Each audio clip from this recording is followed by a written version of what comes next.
여러분 반갑습니다. 이제 우리가 2020년 10월 달에 기초 입문 강의를 끝내고 이제 2020년 11월, 12월 약 2달에 걸쳐서 주택관리관계법규 기본 이론 강의를 진행하겠습니다. 약 9일에 걸쳐서 하루에 3강씩해서 27강으로 해가지고 기본적인 내용을 갖다가 정리하도록 하겠습니다. 그 다음에 이제 이 기본 강의가 끝나면 2021년도 1월달, 2월달, 3월달에 석 달 동안의 심화 강의가 있습니다. 기본 강의보다는 좀 더 깊이 있는 강의 있죠. 어려운 것도 다루게 됩니다. 그렇게 되어 있고, 그 다음 이후는 또 커리큘럼이 마련되어 있습니다. 일단은 2020년 10월, 11월, 12월 2달에 걸쳐서 기본 이론 강의 진행하겠습니다. 먼저 교재를 보시니까 교재가 바로 나왔네요. 다행히 잘 나왔습니다. 책은 잘 만들어졌고요. 여러분 보시면 알겠지만은 보기가 참 편합니다. 공부하기가 참 편하게 또 돼 있어요. 이렇게. 책이 제가 볼 때도 책이 참 공부하기 편하다라고 느끼게 되어 있습니다. 그러면 첫 시간이니까 먼저 건축법 보겠습니다.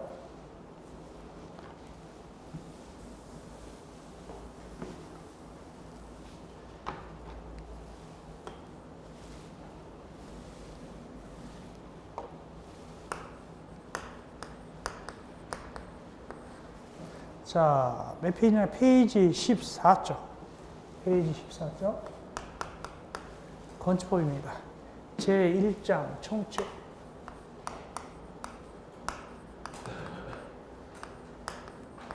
되겠습니다. 자, 페이지 14쪽. 건축법 제1장 총칙. 먼저 건축법입니다. 건축법은 7문제 정도가 나오고 있습니다. 7문제 정도가 나오고 그 중에서 주관식 단답형이 3문제나 4문제가 되겠습니다. 그렇게 나오게 되겠습니다. 문제는 어떻게 나오냐? 골고루 나옵니다. 골고루 앞에서부터 뒤까지 골고루 해서 7문제 정도가 나오고 특별히 앞에 용어정의 반드시 한두 문제 이상 꼭 나옵니다. 용어정의는 반드시 한두 문제 이상 꼭 나온다라고 보면 되겠습니다. 그래서 기본적으로 용어정의에서 점수 따는 게 좋아요. 보겠습니다. 목적은 넘어가고 기본강의니까 용어정의 보겠습니다. 2번 용어정의 14쪽입니다. 거기 옆에 파란 것이 조그맣게 17, 18, 19, 20, 21이 기출인 식으로 되어 있죠. 한마디로 기출이 자주 된다는 뜻이죠. 거의 해마다 나옵니다. 해마다 나오죠. 그래서 거기 표시되어 있습니다. 먼저 거실입니다. 거실은 기초 강의에서 말씀드렸다시피 우리가 알고 있는 거실보다 훨씬 넓은 개념이다. 넓은 개념입니다. 그래서 여기 거주, 집무, 작업, 집회, 오락, 그 밖에 이와 유사한 목적을 위한 사용되는 방, 즉 거실은 우리가 알고 있는 거실이만 얘기하는 것이 아니라 거기에 집무, 작업, 집회, 오락, 즉 시험지에 나오기를 사무실도 거실이다 이렇게 나왔고 교실도 거실이다 이렇게 나왔어요. 식당 안도 거실이고요. 노래방 안도 거실이고 창고 안도 거실이에요. 공장 안도 거실이에요. 이렇게 거실 개념이 굉장히 넓은 개념이다 라고 말씀드렸습니다. 책을 바꿔보니까 거의 뭐 900페이지가 850페이지 되니까 겁이 덜어 나는 것 같은데 별거 아닙니다. 다른 출판사는 1000페이지까지도 만드는 경우가 있어요. 제가 일부러 아주 줄여서 좋게끔 만들어 놓은 겁니다. 860페이지 정도 됐는데 이 정도면은 여러분들이 충분히 소화할 수 있는데 다만 이것도 강약이 있어요. 조절하는 겁니다. 그래서 어떤 것은 한 법인데 한 문제나 두 문제 나온 거 있거든요. 그러면 그걸 어떻게 다 처음부터 끝까지 외우겠습니까? 그런 건 제가 잘 정리해 드립니다. 그래서 이건 건너뛰시고 이건 자세히 하실게 알려드리니까 그대로 따라오시면 됩니다. 너무 걱정할 필요 없습니다. 다만 건축법은 워낙 중요하니까 처음부터 끝까지 거의 다 하게 됩니다. 거의 다 다루게 됩니다. 일단 기본강의니까 기본적인 것을 다루고 보겠습니다. 거실 말씀드렸고 시험지 나오기를 교실도 거실이다. 사무실도 거실이다. 우리가 알고 있는 것지만 의외로 모두 거실이냐? 낙골당 안도 거실이고 창고도 거실이고 공장도 거실입니다. 거실이. 룸으로 구획된 건 다 거실로 봅니다. 건축법에서는. 두 번째, 주요구조는 제일 중요한 부분이죠. 이미 주요구조 우리가 말씀드렸는데 어떻게 얘기한다라고 했으니까 바지 보내주기. 기억날지 모르겠네요. 바지 보내주기. 이 주요 구조는 시험 문제에 많이 나왔습니다. 우리 주택관리사도 나오고 중개사도 나오고 감정평가사도 나오고 다 나왔죠. 이때 바지 보내주기인데 이렇게 외우면 좋다고 그랬어요. 바는 뭐다? 바닥, 지는 지붕틀, 보는 보, 내는 내력벽, 주는 주계단, 기는 기둥. 이 6가지를 요 순서는 필요 없어요. 그냥 그대로 외우면 됩니다. 그래서 거기 보니까 순서대로 얘기하면 내력벽, 기둥, 바닥보, 지붕틀, 주계단이라고 되어 있지만 우리 외우기 쉽게 어떻게? 바지 보내주기 이렇게 외우면 되겠습니다. 바지 보내주기. 특별히 주요구조부 바지 보내주기 중에서 거기 지붕이라고 부르지 않습니다. 주의하세요. 거기 보니까 지붕틀 그럽니다. 지붕틀이라고 부르고 나머지는 다 알 수 있는 것인데 다만 거기 보라는 게 있어요. 보는 건축물 갖다가 지을 때 걸쳐놓은 거. 이렇게 건물 지으면 이 부분이 보가 되겠습니다. 이렇게 걸쳐놓은 부분이 보가 되겠습니다. 보가. 우리 사람으로 말하면 허리 역할하는 것이죠. 허리 역할. 이게 보입니다. 내립벽은 그냥 벽이 아니라 힘받는 벽이죠. 내립벽이 만약에 무너지면 건물이 무너지게 되겠죠. 그런 뜻입니다. 그런데 시험지에 나오기를 주요 구조가 아닌 것이 잘 나옵니다. 그 옆에 주요 구조가 아닌 게 무엇이냐라고 보니까 다만 해가지고 사이기둥, 최하층 바닥, 작은 보, 차양, 옥의 계단 그 밖에 이와 유사한 것으로서 건축물의 구조상 중요하지 아니한 부분 이렇게 나오죠. 요건 빼버린다. 특별히 이 중에서 제일 중요한 게 뭐냐? 최하층 바닥. 바닥은 주요 구조입니다. 바닥은 주요 구조인데 여기 바닥은 주요 구조 보이는데 최하층 바닥은 아니다. 또 작은 보도 아니죠. 보는인데 작은 보도 아니고 차양, 옥의 계단. 주 계단은 주요 구조인데 옥의 계단은 아니죠. 차양도 아니죠. 이렇게 주택관리사 시험에 나온 적이 있습니다. 이 부분 나왔습니다. 그래서 최하층 바닥도 아니다. 작은 보, 차양, 옥의 계단도 아니다. 옥의 계단은 건물 옆에 있는 붙어 있는 비상계단 같은 거 얘기하는 겁니다.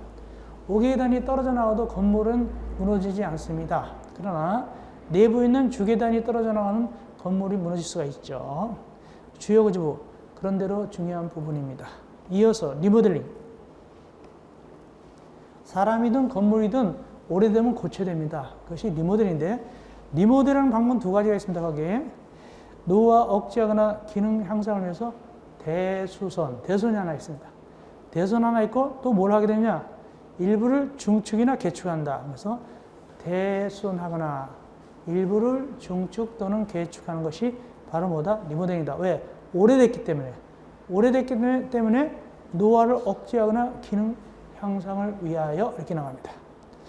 전에는 일부를 중축만 리모델링이었는데 지금은 개축도 리모델링입니다. 개축도 리모델링입니다. 거기에 일부 개축.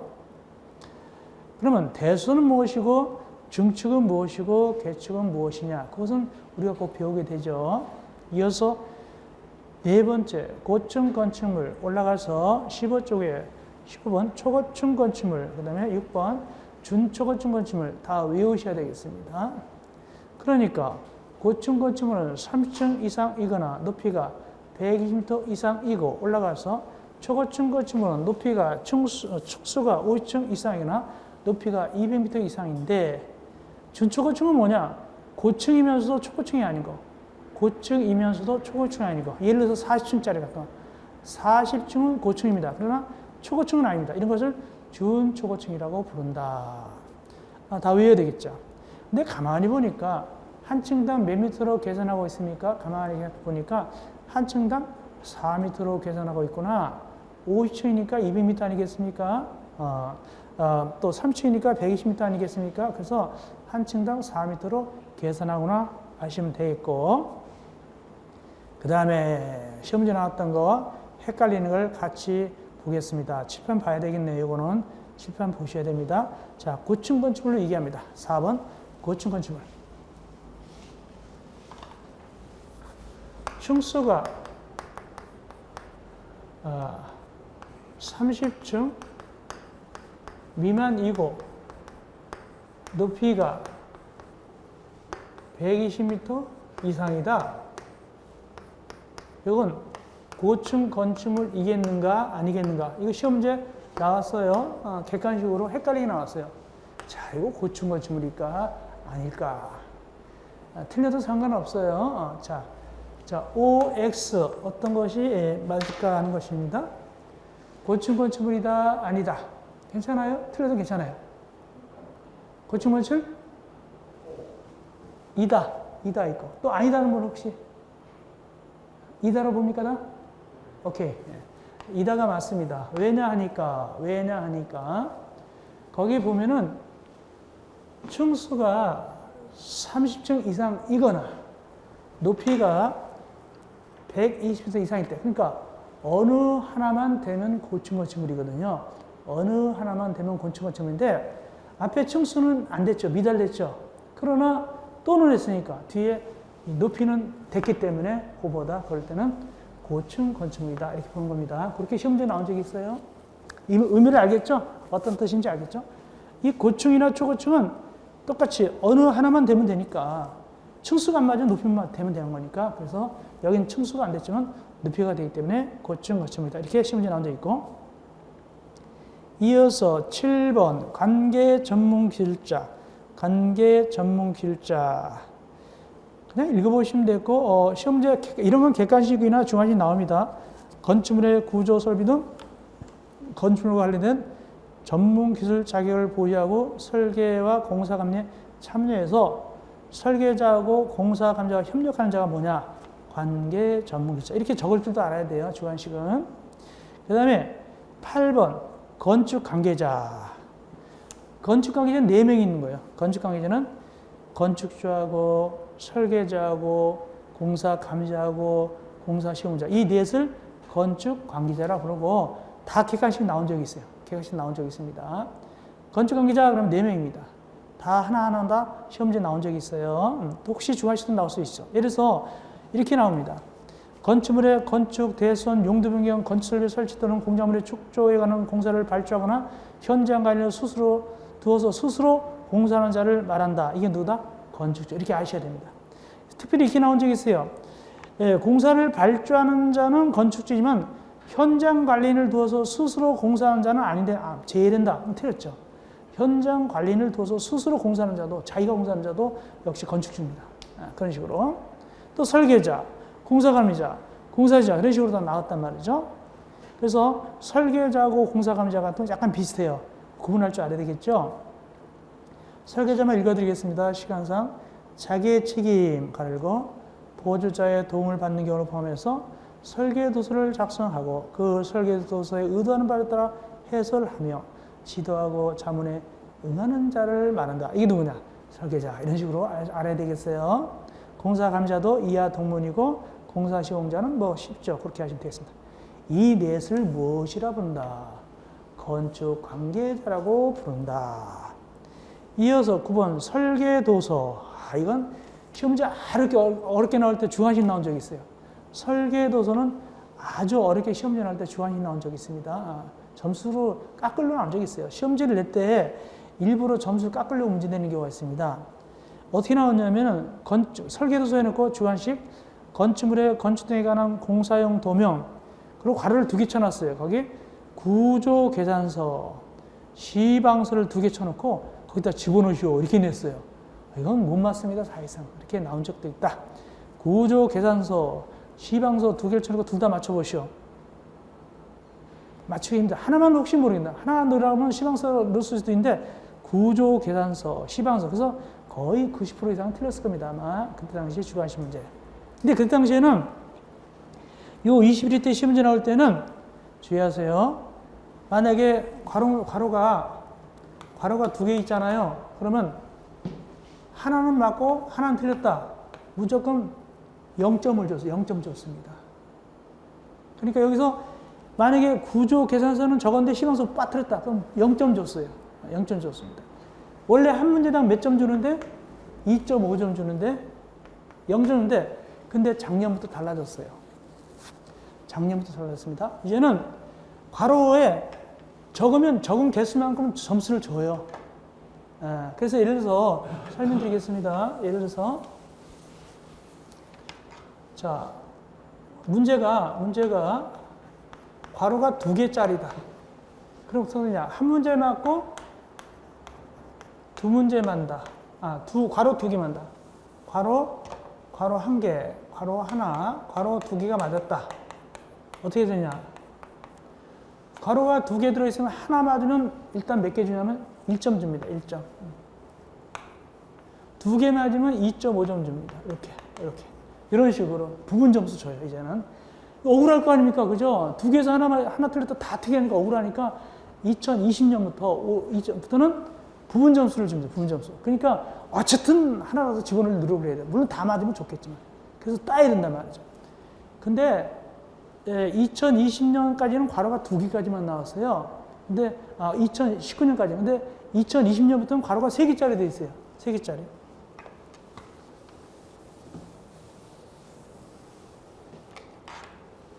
괄호가 3개인데 원래 3개 다 맞아야 몇 점이냐? 3개 다 맞아야 2.5점이잖아요. 2.5점 주거든요. 40문제니까. 그러면 1개 맞을 때 몇 점 주고 2개 맞을 때 몇 점 줬느냐? 이게 2020년도 3개짜리 또 나왔으니까 1개 맞으면 0.5점 줍니다. 2개 맞으면 1.5점 주고 이런 식으로. 1개 맞으면 0.5, 2개 맞으면 1.5, 그 다음에 3개 맞아야 2점 이런 식으로. 부분 점수. 이게 주관식 몇 문제 나온다고 그랬죠? 우리가 기초 강의 때도 했지만 주관식 문제가 16문제 나온다고 그랬죠? 2문제가 3개짜리가 나왔어요. 2문제가 바로 3개짜리가 나왔어요. 2020년도 시험제 나올 때. 나머지 24문제가 뭐라고 써요? 객관식이라고 그랬죠? 이건 이미 제가 다 언제 말씀드렸다? 기초 인문 강의 할 때 오리엔테이션에서 말씀드렸습니다. 자, 그다 치고 넘어갑시다. 그래서 문제가 쉬울 때도 있고 어려울 때도 있다. 16쪽 올라가서. 근데 이제 지금은 쉽든 어렵든 신경 쓸 필요 없어요. 쉬우면 다 쉽고 어려우면 다 어려우니까. 왜냐면 3대 평가니까. 그래서 쉬우면 쉬운 대로 커트라인이 올라가고 어려우면 어려운 대로 커트라인 내려가는 거니까 어렵다고 그래서 뭐 낙심할 필요도 없고 쉽다고 해서 너무 좋아할 필요도 없어요. 쉬우면 남도 다 맞고 어려우면 남도 다 틀리니까. 그럼 어떻게 붙느냐? 점수가 문제가 아니에요. 커트라인 문제가 아니라 항상 이게 좀 남보다 한 문제 더 맞으면 돼요. 그렇게 되는 거예요. 좀 야박하지만 남보다 한 문제 더 맞아야 된다. 그래서 조금 분위기가 좀 안 좋아졌어요. 그래서 어떤 그래도 같은 학원이니까 같이 도와주면서 하는 게 좋겠습니다. 자, 올라가서 16쪽 위에 내수 재료. 내화 구조, 방어조 똑같습니다. 이하 동문입니다. 용어종이 나올 수 있고 그 용어를 물어보는 거죠. 이렇게 물어보죠. 인조소, 콘크리트 등 내수성을 가진 재료로서 국토기통부로 정하는 재료를 뭐라고 하냐? 내수 재료 이렇게 한단 말이죠. 이런 식으로. 그 다음에 11번 난연재료, 불연재료, 준불연재료. 이미 시험제 개까지 나왔습니다. 난연재료, 불연재료, 준불연재료. 그러니까 난연재료는 불에 잘 타지 않은 성능을 가진 재료로서 국토교통부령으로 정하는 기준에 적합한 재료다. 이게 뭐냐? 난연재료. 이런 식으로 하면 되는 거예요. 불연재료는 불에 타지 아니한 성질을 가진 재료로서 국토교통부로 정하는 기준에 적합한 재료를 말한다. 이게 불연재료. 이런 식으로. 이하동문, 난연재료, 불연재료, 준불연재료 이렇게 의미를 좀 아셔야 되겠어요. 다음 12번 부속건축물. 이렇게 생각하시면 돼요. 부속건축물은. 우리가 아기가 있다 그러면 누구를 전제로 합니까? 아기가 있으면 누구를 전제합니까? 엄마를 전제로 하죠. 그래서 여기 아기가 여긴 부속 건축물이라 보면 부속 건물이라 보면 부속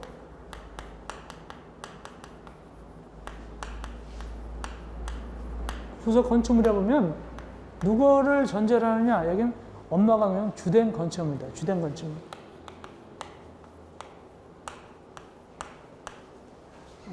부속 건축물, 주된 건축물. 그래서 부속 건축물은 누구로 전제가 된다? 주된 건축물이 전제되는 거예요.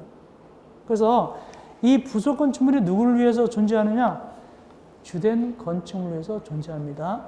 부속 건축물이 주된 건축물을 위해서 존재한다. 그러니까 만약에 창고다 그러면 진짜 건물을 위해서 존재하는 것입니다. 창고가 부속이고 진짜 건물이 주된 건물이란 말이에요. 그런 뜻입니다.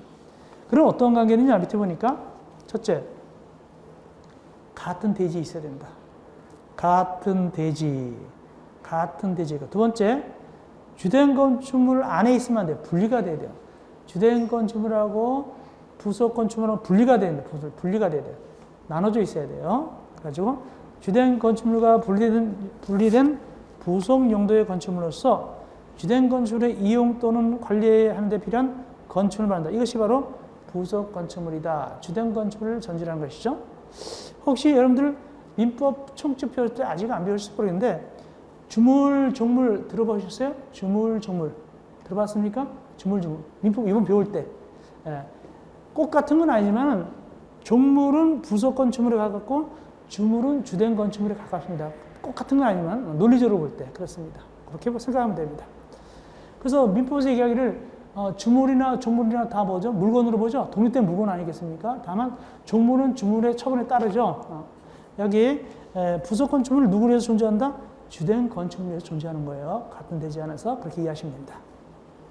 다음 13번 부속 용도. 그러면 부속 건축물이 되려면 부속 용도로 쓰이는 건데 과연 어떤 용도를 부속 용도라 부르냐 보니까 되게 많죠. 한번 말씀드릴게요. 기본관이니까 1번 건축물의 설비, 대피, 위생 그 밖에 이와 비슷한 있을 용도 뭐 위생 같은 건 뭐다? 화장실 같은 거, 대피는 대피소, 설비 뭐 이런 거 내려가서 사무실, 작업실, 집회실, 물품 저장, 창고, 주차장 이런 거. 또 세 번째 보니까 구내 식당, 직장 어린이집, 구내 운동시설, 헬스센터 같은 헬스하는 것 같은 거 이런 거. 이런 것이 주된 건물을 위해서 쓰인다면 분리가 돼요. 이것은 다 뭐다? 부속 용도이고 이 건물을 뭐라 한다? 부속 건축물이라 부른다. 이렇게 보면 되는 거예요. 그렇게 어려운 얘기는 아닙니다. 그렇게 간단하게 이해하면 되겠습니다. 그런데 14번 지하층. 제일 중요하죠. 지하층은 거의 해마다 나오죠. 지하층은 제일 중요하다. 지하층이 굉장히 중요합니다. 보겠습니다. 건축물의 바닥이 지표면 아래인 층으로서 바닥에서 지표면까지 높이가 평균 높이가 해당 층 높이의 2분의 1 이상이 바로 지하층이다. 시험지 되게 잘 나오는데 지하층은 제일 중요한 부분인데 지하층의 용어 정의 그림 표현한다면 이렇게 되게 되겠습니다.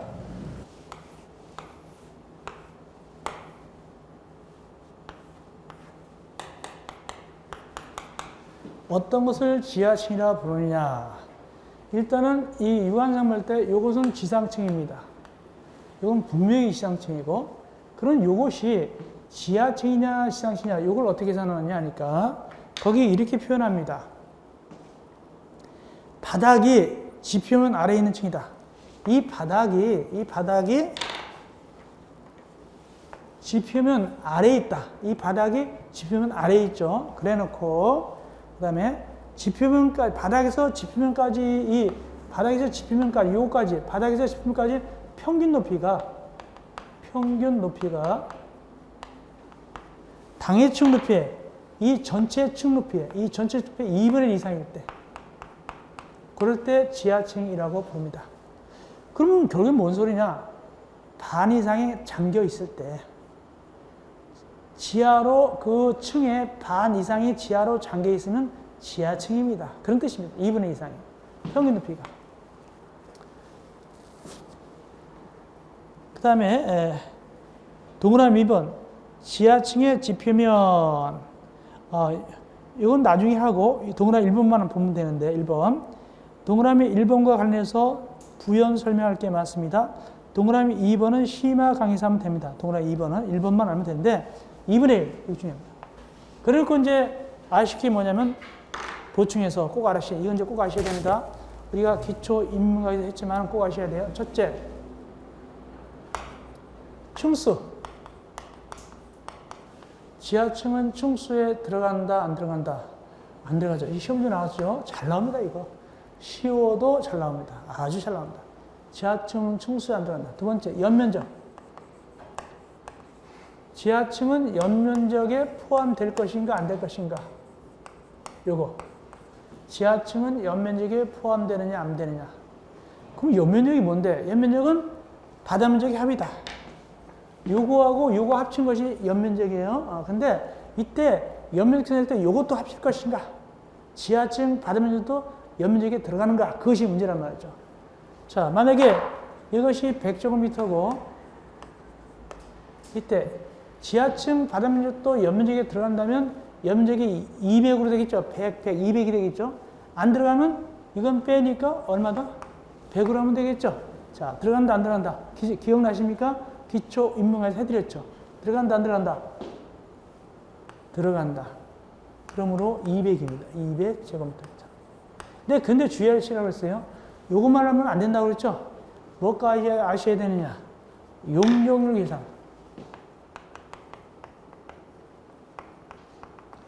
용적률 공식, 대지 면적에 대한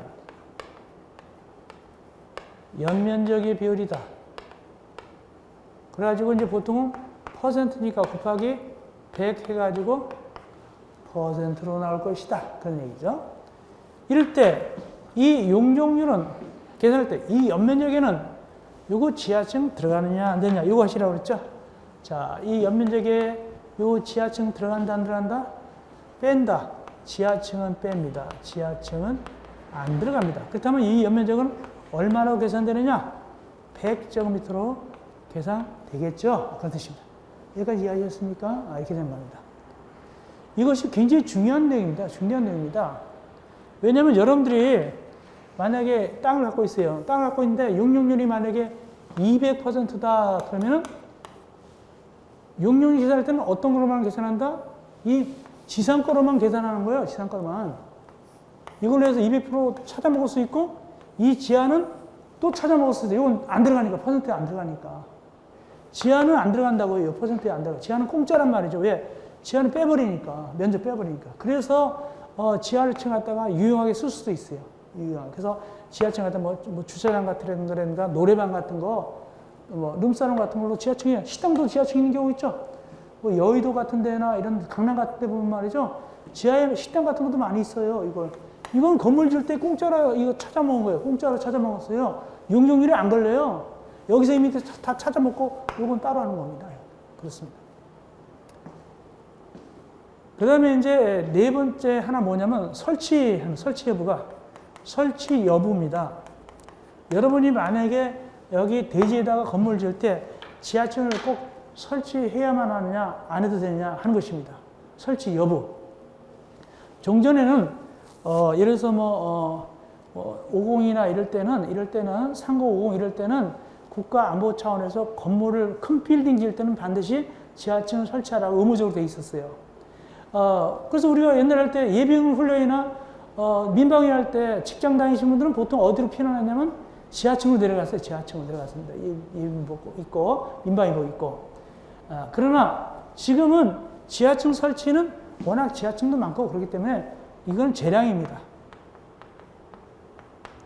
그래서 지금은 지하층 설치는 재량이다. 해도 되고 안 해도 됩니다. 그런데 여러분들 입장에서는 할까요 안 할까요? 당연히 하겠죠. 그러니까 법에서 뭐다 강요하지 않아요. 당연히 할 거니까. 한 편이라도 더 해가지고 여기다가 지하상가라도 만들어서 세주면 되니까. 그렇죠. 그래서 지하층 설치는 강요사항이 아니다. 자기 마음이다. 재량이다. 이렇게 하십니다. 그래서 지하층 시험지에 되게 잘 나온다. 15번 발코니. 야, 요게 막 발코니가 너무 쉬운 건데 2년 전쯤이라고 또 나왔어요. 2번 나왔어요, 이게. 주관식으로, 그것도 주관식으로. 이렇게 나왔어요. 건축물의 내부와 외부를 연결하는 완충 구간으로서 전망이나 휴식 등으로서 목적으로 건축물 외벽에 접하여 부가적으로 설치하는 공간인데 이 경우 주택에 쓸 때는 발코니로서 국토교통부장이 정하는 기준에 적합한 발코니는 필요에 따라 거실, 침실, 창고 등 용도로 사용할 수 있다. 이게 뭐냐? 발코니. 이게 시험지에 나왔어요. 2020년도 나왔어요. 또 그 2년 전이면 또 나왔었어요. 또 나올 줄은 몰랐어요. 너무 쉽게 나와서. 또 나와버렸어요. 너무 쉽게 나왔습니다. 이게 발코니. 적는 거 주관식. 발코니 적는 게 낫다. 그림 그리면 이런 겁니다. 발코니는. 평면도 그리면 이렇게 발코니입니다. 여기가 만약에 501호다. 그러면 여기 이게 외벽입니다. 외벽에 접하여. 이게 외벽이 있고 여기에서 발코니 이렇게 여기다 붙이는 겁니다. 이게 여기 접하여 이렇게 외벽에 접해서 부가적으로 붙은 게 발코니입니다. 그래서 이 건물 안과 바깥에 완충 역할을 하는 게 발코니예요. 그죠? 건물 안과 바깥에 완충 역할을 하는 게 발코니고, 여기서 전망도 하고 식도 하죠. 여기 발코니에서 이렇게 내려다보기도 하고, 또 뭐다? 빨래도 널기도 하고, 이게 발코니란 말이죠. 그 뜻입니다. 거기 뭘 위해서? 전망이나 휴식 같은 거, 뭐 빨래 널고 이렇게 하는 게 발코니인데, 그런데 소위 발코니 확장 들어보셨죠? 발코니 확장이 건축법상 가능하다. 왜? 그 옆에 보니까 단서. 이 경우 주택에서 설치되는 주택에서 설치되는 발코니로서 국토교통부 장관이 정하는 기준에 적합한 발코니는 필요에 따라서 거실, 침실, 창고로 사용할 수 있다. 이걸 갖다가 거실로 사용할 수도 있어요, 발코니를. 그럼 결국 어떻게 할까요? 요거 철거하고 이거 확장하게 되겠죠? 규정에 맞게. 거기 무조건 되는 건 아니라 국토교통부령이 정하는 기준에 딱 적합할 때 그런 기준에서 발코니 확장을 쓸 수도 있다. 그런 얘기입니다. 아파트 같은 거.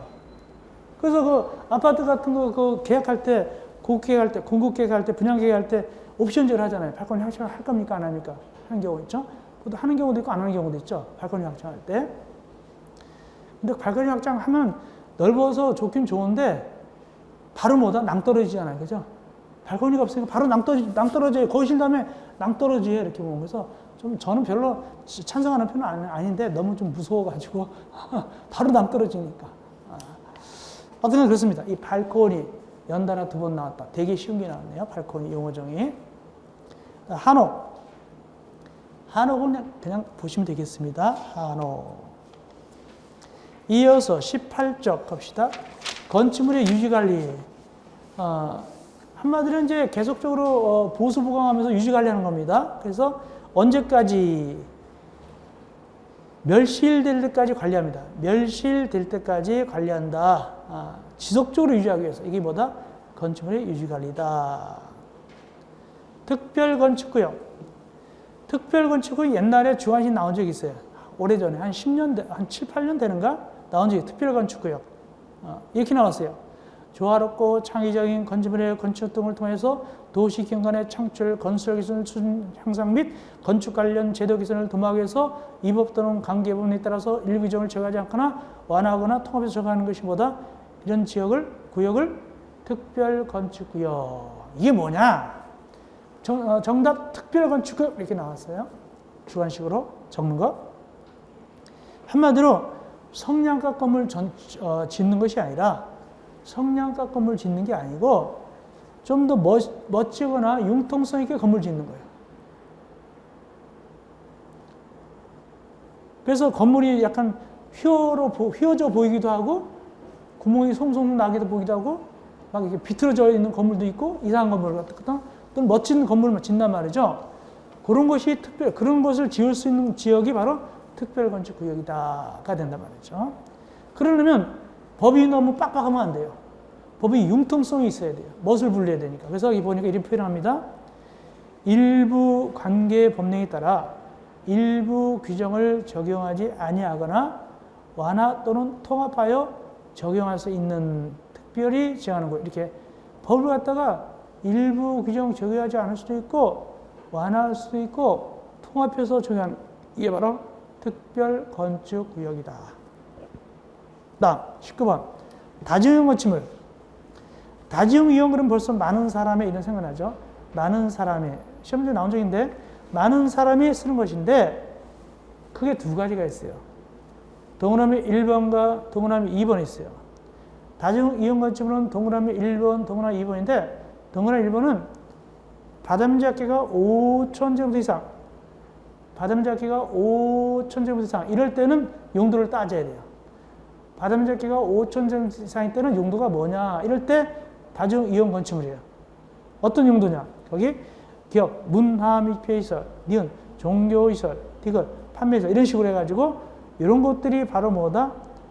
다중 이용 건축물인데 바닥면적 합계가 5,000 이상 돼야 돼요. 그런데 동그라미 2번 16층 이상 16층 이상은 면적 따질 필요가 없어요. 16층 이상이기만 하면 다 다중이용 건축물이에요. 16층 이상이기만 하면 다 다중이용 건축물. 용도 안 따져도 괜찮아요. 근데 시험 중 뭐가 나왔냐? 동그라미 1번의 기억. 동그라미 1번의 기억. 뭐죠? 문화 및 폐시설인데 뭐는 제한다? 동물원, 식물원을 제한다. 여기 나왔어요. 동물원, 식물원을 포함한다. 틀렸죠? 동물원, 식물원은 빠진다. 여기 나왔어요. 여기에 나왔습니다. 얘네들은 동물원, 식물원은 문화 및 집회시설이지만 다중이용 건축물에 안 들어간다. 설사 받음 잡기가 5,000제곱미터 이상이라 하더라도 그런 취지로 나온 적이 있어요. 다음 20번 준다중이용 건축물. 준다중이용 건축물은 다중이용보다는 좀 약한 거예요. 조금 약합니다. 그래서 면적이 얼마냐니까 여기 바닥 면적의 합계가 얼마다? 5,000이 아니라 1,000제곱미터 이상이다. 1,000제곱미터 이상이다. 1,000제곱미터 이상. 그리고 용도를 따져야 돼요. 근데 용도가 다중이용보다는 더 많아요. 아까 다중이용은 7가지가 있었잖아요. 6가지가 있었죠. 6가지가 있었는데 여기 준다중은 12가지나 돼요. 12가지. 다만 받음 잡기가 1,000제곱미터 이상이에요. 그렇게만 하시면 돼요. 이어서 21번 19쪽 실내 건축. 소위 우리가 말하는 인테리어를 얘기해요. 인테리어를 한다고 하죠. 인테리어. 그걸 얘기합니다. 실내 건축. 건축물의 실내를 안전하고 쾌적하며 효율적으로 사용해서 내부만을 칸막이로 구획하거나 벽지, 천장재, 바닥재, 유리 등 다음에 대통령령으로 정하는 재료 또는 장식물을 설치하는 것이 바로 실내 건축이다. 이거 공사하잖아요. 그죠? 이거 공사죠. 카페를 들어서거나 식당 들어서 공사하죠. 거의 이 실내 건축할 때 보면은 가장 냄새나는 게 신난 냄새가 되게 나요. 페인트 냄새하고 신난 냄새가 되게 나요. 제가 볼 때는 어떤 간에 거기 종사하시는 분들은 조금 조심해야 될 거예요. 아마 거기 환경에 있어 이게 안 좋은 그것이 있으니까. 그래서 22번 특수구조 건축물. 요건 중요해요. 특수구조 건축물 봐주셔야 됩니다. 특수구조 건축물은 건축물이 좀 위험한 건축물이에요. 위험한 건축물이기 때문에 이걸 평범한 사람이 이걸 갖다가 하면 안 돼요. 건축, 구조, 기술사 같은 전문가의 협력받아야 돼요. 특수구조 건축물은. 어떤 것이 특수구조 건축물인데? 3가지. 3가지 중에서 동그라미 1번, 동그라미 2번, 동그라미 3번인데 3번은 그냥 보면 돼요. 특수상, 설계, 시공, 공법 등 이건 뭐 상투적인 말이니까 들어보면 되는데 실제로는 동그라미 1번과 2번이 중요한 거예요. 동그라미 1번, 2번. 동그라미 1번 그림 그려볼게요. 이게 특수구조 건축물이다. 한쪽 끝은 고정되고 다른 끝은 지진되지 아니한 가지고 외벽으로부터 3m 이상 이것이죠. 3m가 중요합니다. 외벽으로부터 3m 이상 3m가 중요합니다.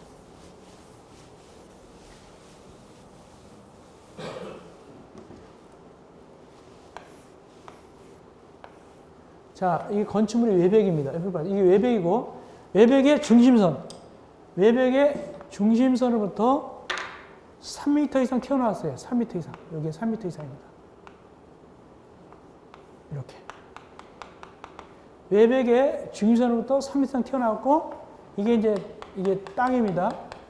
근데 한쪽 끝은, 뭐라 표현하냐면, 한쪽 끝은 고정되고, 여기는 고정됐어요. 여기에 외벽이 고정되어 있죠. 근데 여기 이쪽은 지지되지 않는다. 여긴 받침대가 없어요. 여기 이게 없어요. 그렇다면 이것이 무너질 우려가 있죠. 그렇기 때문에 이걸 뭐라고 한다?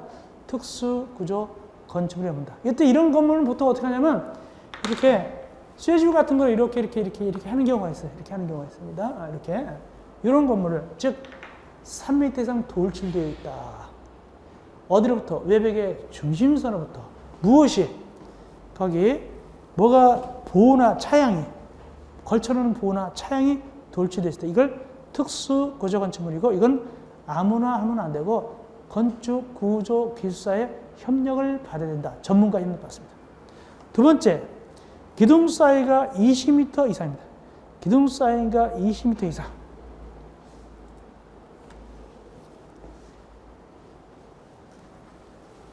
이게 영어관입니다. 영어관. 기둥이나 내력벽 사이. 기둥이나 내리벽 사이가 20m 이상입니다. 영화 같은 데 보면은 이 벽이나 벽 사이, 기둥과 기둥 사이가 넓어요. 우리가 어렸을 때 영화 가는 말이죠. 이게 좁았잖아요. 그래서 중간에 기둥이 있었잖아요. 그래서 어디 앉으면 기둥 때문에 화면이 안 보여요. 그것도 옛날 영화는 또 그렇고 좀 이렇게 약간 평평해가지고 모자 쓰면 잘 안 보여요. 근데 지금은 이 영화관이 잘 만들어가지고 이게 간격이 넓고 여기 화면이 이렇게 되죠. 이렇게 되죠. 이렇게 되죠. 요게 넓잖아요. 요게. 이때 얼마나 넓을 때 이건 특수고정 건축물이냐? 20m 이상일 때. 근데 어디서부터 어디까지냐? 요게 20m 이상이냐? 아니면 여기하고 여기에서 요게 20m 이상이냐? 위 거다, 아래 거다? 아래 거다. 중심선에서 20m 이상, 20m 이상 이렇게 거리가 되면 요거는 특수구조 건축물이다. 왜 특수구조 건축물이냐? 이게 어떤 하중 받냐? 이것이 지붕의 하중 이렇게 받아요. 이게. 그래서 이게 넓으니까 이게 잘못하면 이게 무너져 이게 내려앉죠. 이게 넓으니까. 그래서 특별히 관리하기 때문에 특수구조 건축물이다.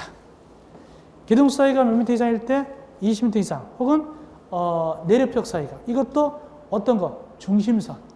여기 빨갛게 중심선. 그러니까 육안으로 봤을 때 20m가 아니라 중심선에서 중심선까지가 20m 이상. 이것이 특수구조 건축물이 되겠습니다. 다음 부속 구조물. 주의할 것은 아까 부속 건축물하고 달라요. 즉 16쪽 밑에 12번. 16쪽 밑에 있는 12번의 부속 건축물하고 19쪽 밑에 있는 23번 부속 구조물은 말이 비슷해도 다릅니다. 아까는 16쪽 밑에 12번 부속 건축물은 주된 건축물과 관련해서 부속 건축물이고 여기 19쪽 밑에 있는 23번에 있는 부속 구조물은 환기하는 거, 공기 관련, 공기를 빨아들이고 내배는 거 있죠? 즉 급기 배기 이런 것이 계고부, 환기부 이런 거 이것이 부속 건축물입니다. 여기서는 부속 건축물 그러면 공기 빨아들이는 거 있죠? 환기하는 거 이걸 부속 구조물이라 부른다. 말은 비슷한데 부속 건축물하고 부속 구조물은 전혀 다른 것이다. 이렇게 하시면 되겠네요. 20쪽 위에 제조업자, 유통업자, 결합건축 요 세 개만 하고 1강을 마감하겠습니다. 제조업자는 거기 제조하는 거죠. 건축자재를 제조하는 것이죠. 그 다음에 유통업자는 이거 갖다 중간에 팔아먹는 친구들이죠. 거기 판매하거나 납품하는 사람. 판매하거나 납품하는 사람이 유통업자고 26번 결합건축이 중요한데 결합건축은 재작년에 이미 중간식 결합건축 나왔어요. 결합건축 정리 나왔는데 용적률을 개별 대지마다 적용하지 않고 2개 이상 대지를 대상으로 통합해서 적용하는 건축물을 건축하는 것을 뭐라고 한다? 결합건축이라고 한다. 이게 뭔 소리냐? 이것만 설명하고 마감 치겠습니다. 1강. 아주 좋은 제도인데 생긴 지가 얼마 안 돼요. 이런 겁니다. 용적률을 갖다 총량조율한다. 용적률을 총량조율한다. 용적률을 총량조율한다는 것은 용적률을 서로 주고받을 수가 있어요. 예를 들어서 이런 겁니다.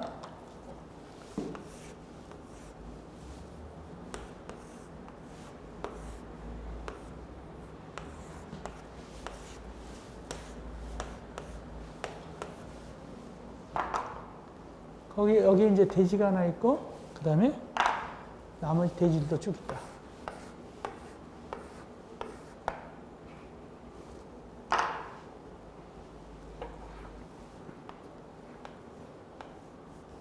여기 기역 대지가 있고, 니은 대지가 있다면, 이게 단지죠? 이게 대지, 이게 구획된 데죠? 이렇게 단처럼 이렇게 대지에 일정한, 구획이 있는 데인데, 이 전체가 만약에 용적률이 400%다. 여기다 건물 주면 400% 준다. 400%를 준다. 용적률을. 여기 용적률을 결합하여. 그럼 여기 지을 때도 몇 프로 준다? 용적률 400% 지고. 여기도 몇 프로 준다? 400%를 주는데 같은 단지 쪽이나 같은 그 지역이니까 같은 그 대지의 구역이니까. 근데 이걸 갖다가 결합해서 쓸 수도 있어요. 즉 용적률을 주고받을 수가 있어요. 한쪽은 많이 하고 한쪽은 적게 할 수도 있어요. 용적률 갖다가. 만약에 쉽게 계산해서 면적이 같다 볼 때, 면적 같을 때, 대지 면적 같을 때, 여긴 400%, 여긴 400%다. 그러면 어디가 용적률을 빌려 쓰는 게 좋을까요? 기역 대지가 용적률을 빌려 쓰는 게 좋을까요? 니은 대지가 용적률을 빌려 쓰는 게 좋을까요? 누가? 기역이 좋겠죠? 그래서 기역이 니은한테 야, 나 용적률 100만 빌려줘 해서 여기가 얼마라고? 500으로 하고 여기는 그 대신 얼마라고? 300으로 하는 거예요. 왜? 여긴 한마디로 이 땅값 비싼데 여기는 뭐다? 한마디로 카드오니까 한마디로 이렇게 판매세를 들어가게 판매세를 상가 같은 거 지면 여기가 값을 더 많이 받잖아요. 그죠? 그러니까 여기 100% 용적 오는 게 더 낫지 여기 100% 용적 오는 게 나아요? 여기가 더 낫잖아요. 그죠? 그럼 값이 더 임대료가 더 많이 받을 텐데. 그러니까 이런 식으로 하는 거. 그래서 같은 그 일단 단지에서 구획에 대해서 용적률을 서로 간에 주고받아 가지고 하는 거. 이게 결합 건축입니다. 대신 얘는 이제 용적률을 좁게 해야 되겠죠. 그럴 경우에 얘가 그렇게 하면 전체적으로 유리한 거예요. 왜? 여기가 임대료가 더 많이 받고 손님들이 많이 오니까. 그렇죠? 이렇게 되겠죠. 그런 것을 봐도 결합 건축입니다. 그래서 용적률을 개별 대지마다 정하지 않고 두 개 이상 대지를 통합해서 합쳐가지고 계산한다. 이렇게. 그 정도 하시면 되겠고, 나중에 또 결합 건축 뒤에서 자세하게 또 내용을 다루게 되겠고, 여기서는 용어전이니까 이 정도 하시면 되겠습니다. 자, 여기까지 해서 우리가 제1강을 마무리하고 제2강은 페이지 20쪽 03 건축법의 적용 대상물 어떤 것을 적용하는가, 건축법은 어떤 것을 적용하는가에 대해서 같이 공부하겠습니다. 여러분들 고생하셨습니다.